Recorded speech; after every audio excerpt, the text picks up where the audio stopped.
Hello students, welcome back to new era maths classes. आज के lecture में हम स्टैटिक्स का जो थर्ड चैप्टर हमने स्टार्ट किया हुआ है और इससे पहले वाले लेक्चर में हमने पढ़ा था वैगनर्स थ्योरम के बारे में। उस पर बेस्ड कुछ क्रॉलरीज हमने किए थे, कुछ रिजल्ट्स हमने पढ़े थे, उसी पे बेस्ड हम कुछ क्वेश्चंस यहाँ पे सॉल्व करेंगे। ओके, सो क्वेश्चन में मैं आपको बताती हूँ कि क्या बेसिक पार्ट था, क्योंकि अगर किसी स्टूडेंट ने लास्ट वीडियो नहीं देखी है तो आप डिस्क्रिप्शन बॉक्स में जाकर लिंक आपको मिलेगा, आप वहाँ पे जो लास्ट वीडियो को भी देख सकते हो। ओके, चलिए मैं स्टार्ट करते हैं। एक्सरसाइज 3.2 यानी कि एक आध क्वेश्चन हम ऐसा कर लेते हैं न्यूमेरिकल जो इंपॉर्टेंट क्वेश्चन है, जिससे हमें पता चल जाएगा कि हमें वैगनर थ्योरम का यूज़ कैसे करना है। चलिए क्वेश्चन देखते हैं हम। Forces P, 3P, 2P, 5P act along the sides of AB, BC, CD and DA of a square ABCD। तो हम यहाँ पे एक स्क्वायर लेके चलेंगे ABCD। Okay, find the magnitude and direction of the resultant and prove that it meets AD produced at point E। AD को अगर हम E तक प्रोड्यूस करेंगे, E तक बढ़ा देते हैं AD लाइन को, such that AD ratio DE equal आना चाहिए 5:4। ठीक है, तो AD लाइन को हमें प्रोड्यूस करना है तो हम इसको A पॉइंट ले लेते हैं, इसको D पॉइंट मीन्स B और C। क्या कहता है, AB के अलॉन्ग जो फोर्स है फोर्स P, BC के अलॉन्ग फोर्स है 3P, CD is 2P and DA is 5P। Right, AD को हमने E पॉइंट तक प्रोड्यूस किया। ओके, और क्या कह रहे हैं कि जो रिजल्टेंट है इट मीट्स AD प्रोड्यूस, यानी इसका जो रिजल्टेंट है ये E पॉइंट पर मीट करेगा।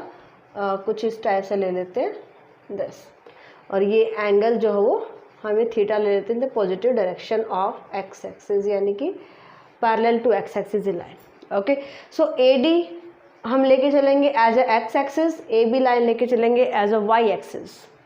राइट, तो हमें यहाँ पे बताना क्या होता है, हमें अगर किसी पॉइंट की पोजीशन बतानी है, मैंने आपको कल के लेक्चर में बताया था, अगर हम किसी पॉइंट की पोजीशन फाइंड आउट करें, मुझे E की पोजीशन फाइंड आउट करनी है और E पॉइंट कहाँ पे लाई कर रहा है, रिजल्टेंट पर, क्योंकि ये क्या है, रिजल्टेंट ऑफ फोर्सेज। राइट, अब अगर मैं मूवमेंट फाइंड आउट करूं, ऑल फोर्सेस, चारों फोर्सेस का मूवमेंट E पॉइंट के अबाउट अगर मैं फाइंड आउट करती हूं, सो इनका अलजेब्राइक सम इक्वल आता है movement of resultant about the same point.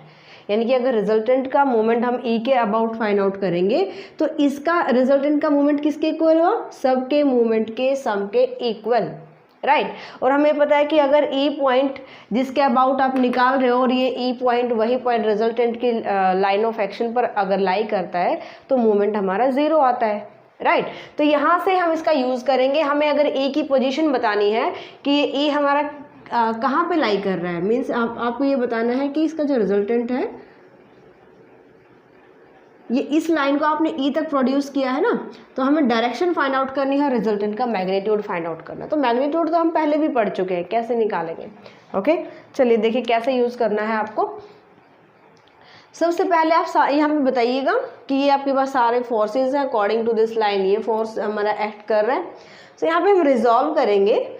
AD line को आप लेके चलिएगा क्योंकि AD परपेंडिकुलर टू AB है ना, तो ये दोनों परपेंडिकुलर लाइन है, इसको हम कोऑर्डिनेट एक्सिस लेके चलते हैं। हम फोर्सेस को रिजॉल्व कर लेते हैं, resolving forces along AD as a X axis. Okay, and इसकी परपेंडिकुलर डायरेक्शन में, right, along AD and perpendicular to AD। So इनको जैसे आप रिजॉल्व करोगे पैरेलल टू, अगर एक्स एक्सिस आपको दिया जाता है तो हमारे पास क्या आता है, रिजल्टेंट कितना एंगल बना रहा है, AD लाइन यानी AE, क्योंकि AD को हमने प्रोड्यूस किया है, E पॉइंट पर हमारा रिजल्टेंट है, थीटा एंगल बना रहा है, तो यहाँ पे हम क्या लिखेंगे, R cos थीटा इक्वल क्या होता है, resolve part of all forces, इन सब का अगर हम सम कर देंगे तो वो इक्वल आता है resultant part of the resolve part of the resultant. Right, तो यहाँ पे देखिए सबसे पहले हम फोर्स लेके चलते हैं 5P। 5P को अगर आप इसी डायरेक्शन में रिजॉल्व करिएगा तो हमारे पास क्या आएगा, 5P cos 0। राइट। बट यहाँ पे डायरेक्शन आपको चेक करनी है, D to A फोर्स जा रहा है हमारा, यहाँ पे D to A है, अगर A to D होता तो हम यहाँ पर लिखते 5p इंटू cos 0, राइट, और cos 0 1 होता है तो 5p into 1 is a 5p, but इसकी डायरेक्शन ऑपोजिट है, डायरेक्शन अगर अपोजिट है तो हमारे पास आ जाएगा -5p cos 0 degree plus, next देख लेते हैं, अगर आप इस फोर्स को इसके अलॉन्ग रिजॉल्व करते हो तो ये एंगल कितना बनाता है 90 डिग्री, तो ये आ जाएगा p cos 90 plus BC, direction इसकी जो है सही है, BC यानी ये हमें दिया गया है इसका फोर्स, इसके अलॉन्ग 3p इसके साथ कितना एंगल बनाएगा, अगर हम दोनों लाइन पैरेलल लाइन है, राइट, तो इसके साथ 0 एंगल होगा, cos 0 is a 1 and 2p, this 2p cos 90, ये 90 एंगल बना रहे हैं, क्लियर दैट। और जो ये आपके पास डायरेक्शन है यहाँ पे भी आप देखिएगा ये डायरेक्शन नेगेटिव आ जाएगी, ये दिस cos 90 हमारा 0 होता है ना, तो यहाँ से हमें क्या मिलने वाला है, यहाँ पे आप ये भी बता सकते हो cos 90 अगर हम 0 लेके चलेंगे तो डायरेक्ट लिखोगे -5p प्लस 3p, बाकी सारा हमारे दोनों स्टेप 0 हो जाएंगे, ओके। इसी तरीके से हम निकालते हैं परपेंडिकुलर डायरेक्शन में, अगर रिजॉल्व पार्ट निकालते हैं हम तो रिजल्टेंट का आ जाएगा r sin थीटा, जहाँ पे cos है वहाँ पे साइन कर दीजिए, -5p sin 0 p sin 90 plus 3p sin 0 minus 2p sin 90। Perpendicular direction में अगर हम फाइंड आउट करते हैं तो हम क्या लेके चलते हैं, यहाँ से सिर्फ cos को साइन में चेंज कर देते हैं, sin 0 0 sin 90 1 sin 0 0, तो यहाँ से आ जाएगा p माइनस 2p, ओके। सो ये हमारे पास वैल्यू आ जाती है, this equal to -2p and this equal to -p. So r cos theta equal to -2p and r sin theta equal to -p, दो equation हमें मिल जाती है। हमें r का मैग्नीट्यूड चाहिए तो मैग्नीट्यूड तो इजीली फाइंड आउट कर सकते हो, राइट, क्या स्क्वायरिंग और एडिंग कर देंगे, r² is equal to 4p² plus p² 5p², so r आ जाएगा r is equal to √5p, alright. तो ये हमारे पास रिजल्टेंट आ जाता है। अब हमें डायरेक्शन बतानी है, डायरेक्शन मीन्स रिजल्टेंट कितना एंगल बना रहा है parallel to X axis line के साथ, ठीक है। तो हम क्या करेंगे, यहाँ से दोनों को डिवाइड कर देंगे, r cos theta r sin theta, दो इक्वेशन है हमारे पास, डिवाइड कर दीजिए यहाँ से, r sin theta divide by r cos theta, और इधर आ जाएगा -p divide by -2p, cancel, बस r से r cancel, so tangent theta equal to 1/2, theta equal to tangent inverse half. Theta की वैल्यू हमने फाइंड आउट की है। अब थोड़ा सा आपको यहाँ पे ध्यान देना है, अगर यहाँ से ये क्वेश्चन अगर हम देखें r cos theta r sin theta, दोनों की वैल्यू कैसी है, नेगेटिव वैल्यू है।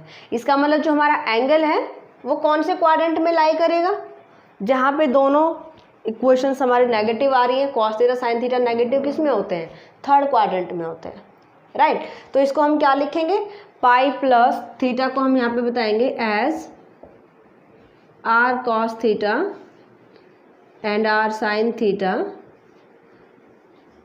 gives negative values, give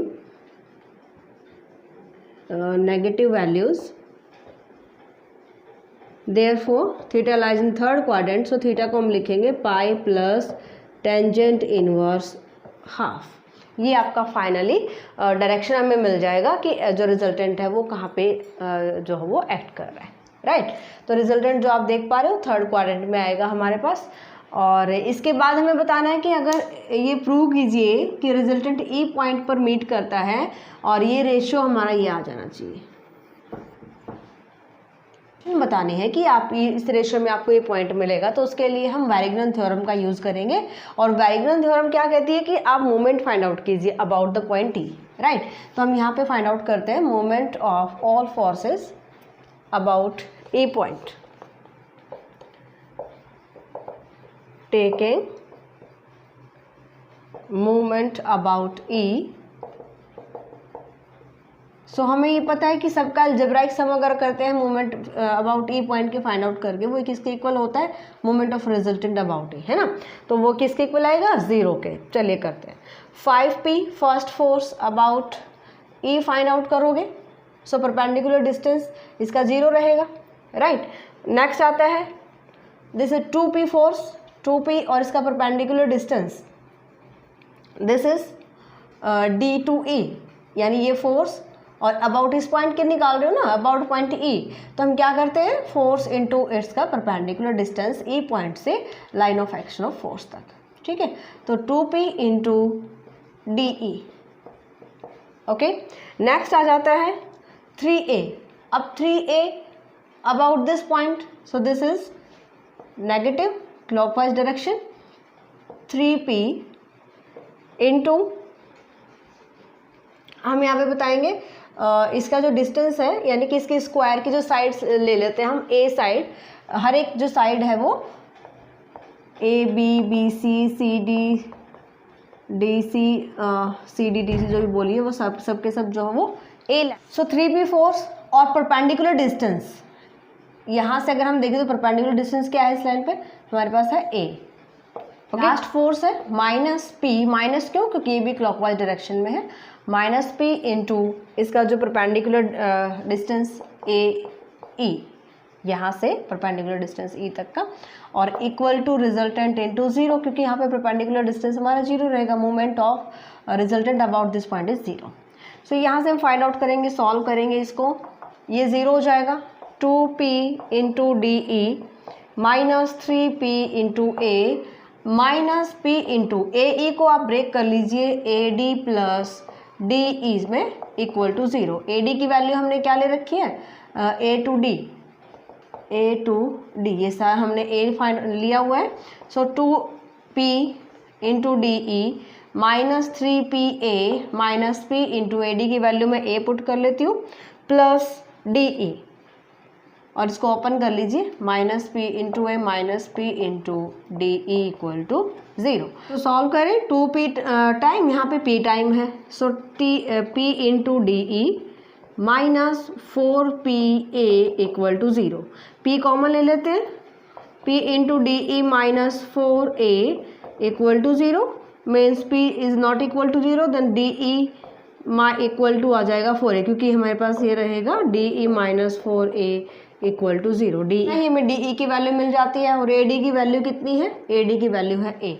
सो रेशो क्या चाहिए हमें, A D ratio D E, but ये तो 5:4 नहीं आ सकता, इसका मतलब यहाँ पे मिसप्रिंट है, आप भी अपनी बुक में ठीक कर लीजिए, ये ए ई मिलेगा यहाँ पे, तभी ये 5:4 आ सकता है।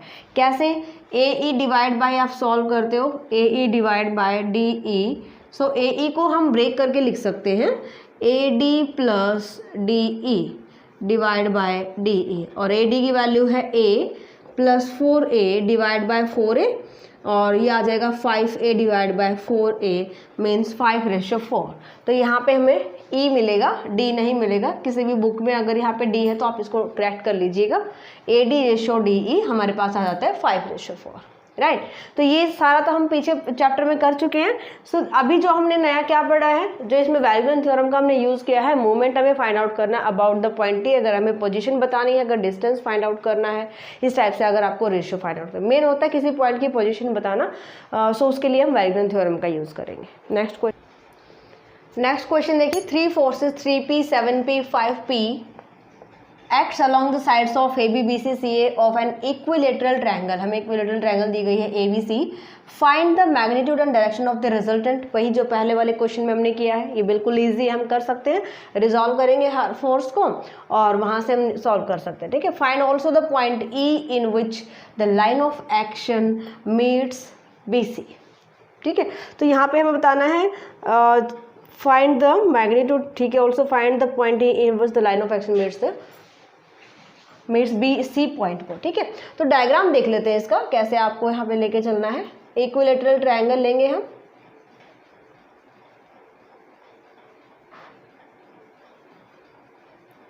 Equilateral triangle is ABC, A, B and C।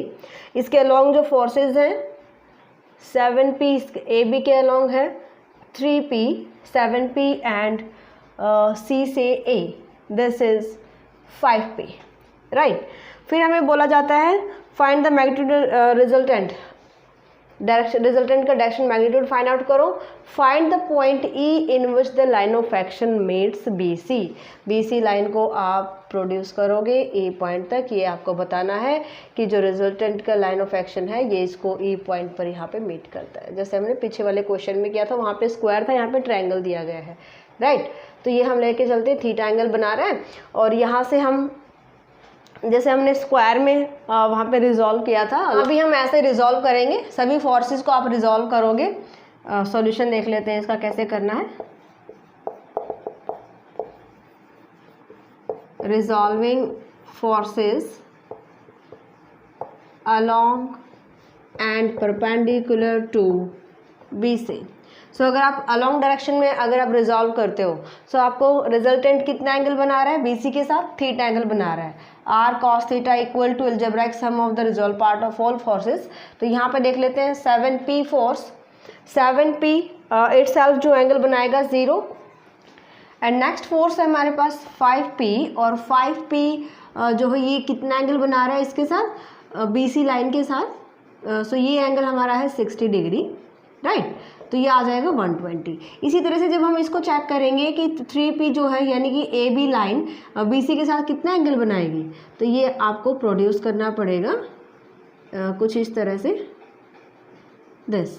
और आपको ये देखना है कि ये लाइन, क्योंकि ये आप देखोगे तो सारा एंटी क्लॉकवाइज डायरेक्शन में है तो सभी पॉजिटिव आएंगे, तो हमें ये वाला जो एंगल चाहिए, ओके। जब हम रिजॉल्व करेंगे तो ये हम एंगल लेके चलेंगे, ना कि ये लेके चलेंगे। तो सो ये एंगल फाइंड आउट करने के लिए हमें पता है कि ये हमारे पास है 60 डिग्री। ओह माय गॉड, ये एंगल है 60 डिग्री और कंप्लीट जो एंगल है दिस इज 180। ये जो एंगल आप देख पा रहे हो 180 में से आप 60 माइनस करोगे, यहाँ पे हमें ये एंगल मिल जाएगा, दिस एंगल, ओके। और हमें चाहिए दिस एंगल, सो आप डायरेक्ट भी निकाल सकते हो, ये हमें निकालने की जरूरत ही नहीं है। ये एंगल हमारे पास है 180 प्लस 60 कर लीजिएगा, सारा आ जाएगा, तो हमें ये फाइंड आउट करने की जरूरत ही नहीं है। 240 आ जाएगा हमारे पास, ओके।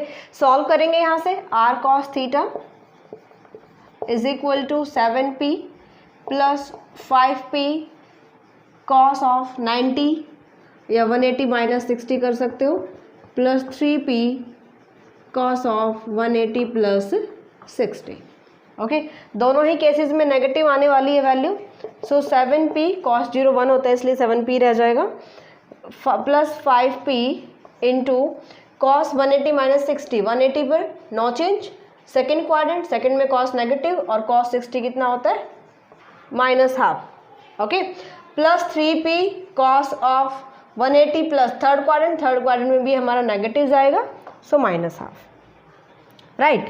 अब यहाँ से हम सॉल्व करेंगे, यहाँ से हमारे पास एक इक्वेशन आ जाती है, सेकंड इक्वेशन आपको फाइंड आउट करनी है। इन सभी को आप सॉल्व करोगे 2 एलसीएम लेके। सो इसको सॉल्व करने के बाद जो आंसर आएगा ये आ जाएगा हमारा 3P। इक्वेशन नंबर फर्स्ट ले लेते हैं, यानी कि एक इक्वेशन हमें मिल जाती है R cos theta equal to 3P। इनको आप एलसीएम लेके सॉल्व कीजिएगा। नेक्स्ट अगर मैं परपेंडिकुलर डायरेक्शन में इसको रिजॉल्व करती हूँ, परपेंडिकुलर डायरेक्शन टू BC, है ना, तो जहाँ पे आपने कॉस लिया है यहाँ पे साइन चेंज कर दीजिए।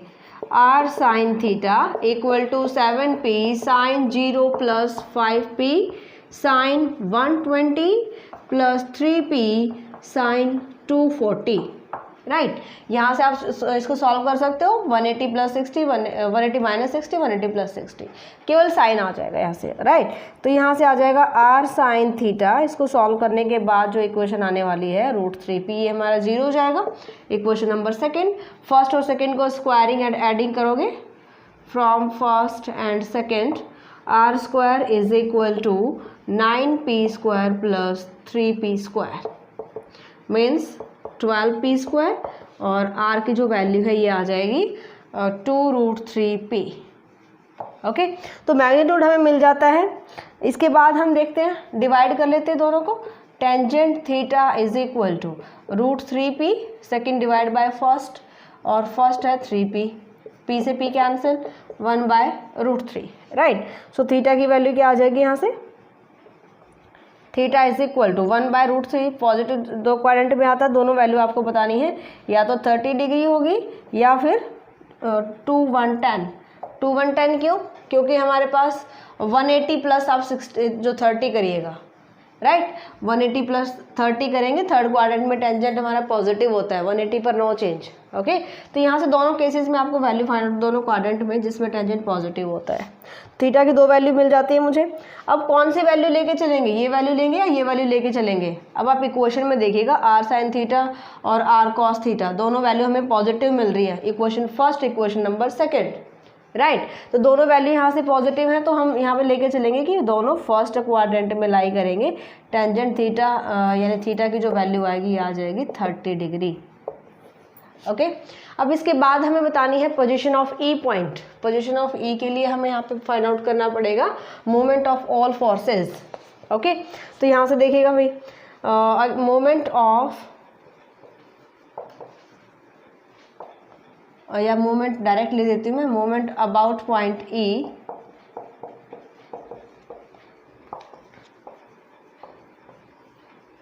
ये हम कैसे लेके चलेंगे, 7p, इसी जो ई पॉइंट के अबाउट आप निकाल रहे हो, ई पॉइंट इसी लाइन पे लाई कर रहा है, परपेंडिकुलर डिस्टेंस रहेगा 0, plus 5p, anti clock direction में सारे पॉजिटिव रहेंगे।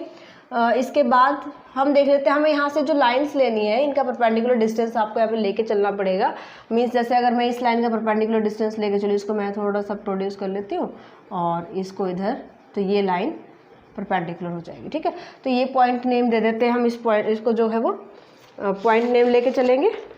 इसको मैं m ले लेती हूँ, ताकि जहाँ पे मुझे ये बताना पड़ेगा कि ME is a perpendicular distance for the force, line of action of the force 5p, ठीक। सो यहाँ से हमें एक राइट एंगल ट्रायंगल मिल जाएगी, कौन सी, CME, देख पा रहे हो यहाँ पे 90 डिग्री।